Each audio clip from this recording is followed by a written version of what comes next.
Put your soil into it. And how we measure out our soil is pretty darn specific. We just have a lunch container that holds, oh, I don't know, maybe 3 cups of soil. That's something I haven't measured. But you can see kind of how big it is. It's about the size of my hand, about this deep.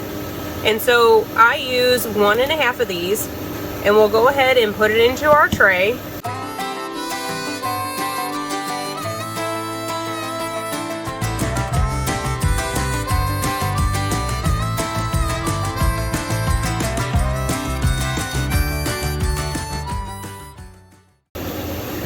Lisa with Tabletop Farms here. Hey, wanted to start a new series with you guys for microgreens. I know we get a lot of questions on how we do our microgreens, and so we wanted to start Micro Mondays with you guys and go through some of the varieties that we grow. So tonight we are going to go over kale. We are going to be growing a red Russian kale. It is a 10 to 12 day growing period, and let's go ahead and walk through the steps.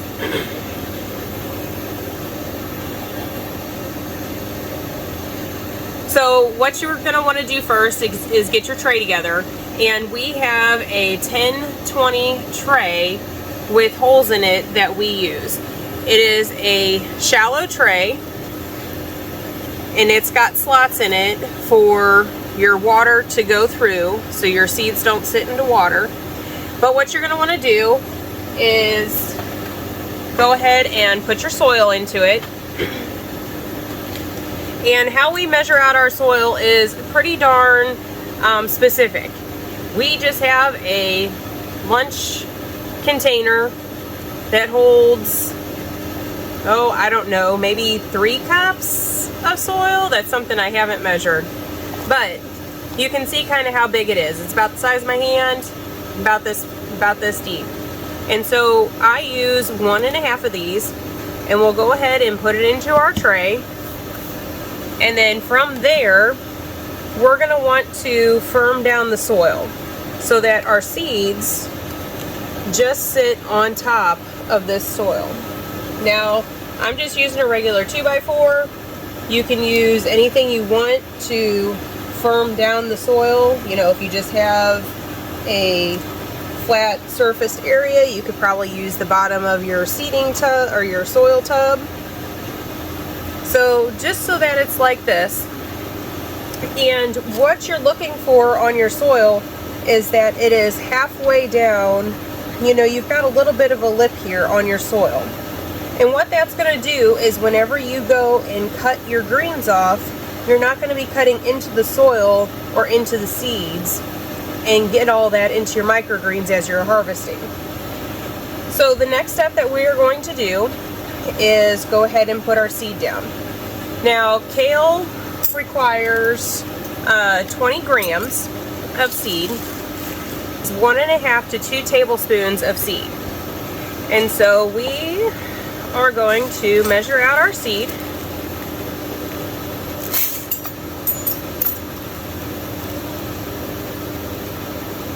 I'm just going to go light there, like this. And so there's a couple ways of how you can seed it. You can put it into a cup here and sprinkle it on top, which is the first way. And then the second way is I'm going to show you how we do ours with the drop seeder. Okay? So as you are putting your seed onto your soil, you are going to sprinkle and evenly spread the seed out onto your soil.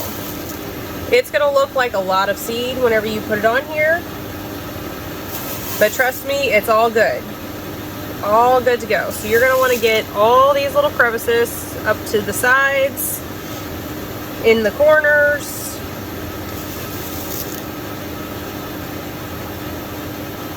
Make sure you are just even all over the place, okay? Now once we get done here with both of these, what we're going to end up doing is getting it watered in, which doesn't take much water at all. And then they are going to germinate. Let me go ahead and set this one aside. And bring on this one that I've got. And this is our drop seeder. This is the way that we put seed down on for our micros. It's the same amount of seed. It just spreads the seed out a little bit more evenly, keeping things consistent. And so we do two, we call them drops. We do 2 drops with the gravity seeder.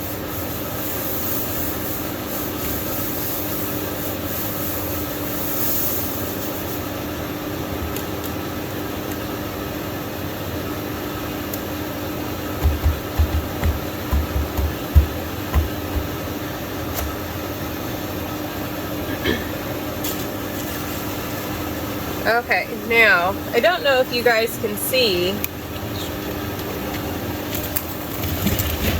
I'm going to set this one aside. I'm going to put this one here too.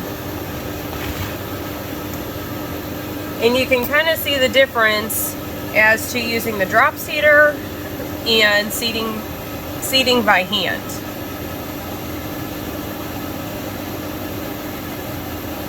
Both look pretty consistent. I've got a little bit of over consistency here. That's fine. You can kind of give it a little swish around if you want. Just don't press real hard, because then you'll end up getting seed down in there where you don't want it. Okay, so our next step is go ahead and water in our trays. Now, you're not going to want to soak them like you do like if you were planting vegetables or flowers or anything like that. It's just a very light water over the top of them. Okay, so what you're going to want to do is start your water off of the tray, and then we're going to water the tray.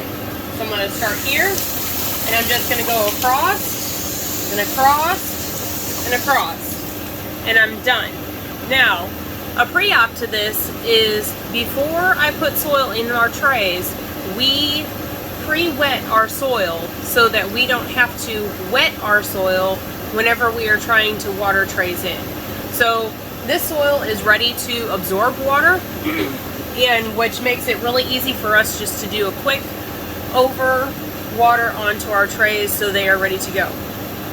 Now what I'm going to do with these, since we have 2 of them, is we will stack them on top of each other, and I generally put another tray on top. What this is going to do is help keep those seeds to soil contact, as well as not allow that water to evaporate off of there really quickly.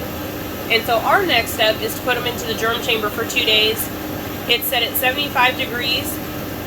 You'll just want to put these into a place that has a constant temperature of that, and just make sure that they stay in an area that doesn't have a lot of wind and wet on them, so that they don't dry out as you're waiting on those 2 days.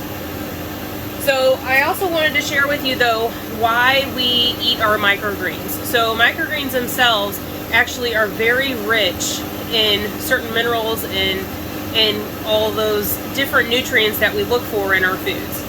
Kale in general, the red Russian kale, is rich in your vitamin A, your B6, C, E, and K, and then also has calcium, copper, your fiber-rich phosphorus, your folate, iron, magnesium, manganese, and potassium. So microgreens themselves are super healthy for you. You only need a little bit. It's not like you have to eat gobs and gobs of food to get your nutrients out of them, and they're just an awesome addition to your diet. So I hope this helps you in growing microgreens. And if you have any questions, you can always send us a comment here on YouTube. You can find us on Facebook, Instagram, and TikTok. So just let us know if you have any questions. And our website is tabletopfarmsmo.com. You can always shoot us a comment there too if you need to get in contact with us. And we'll talk to you soon. Pull up a chair and welcome to Tabletop Farms.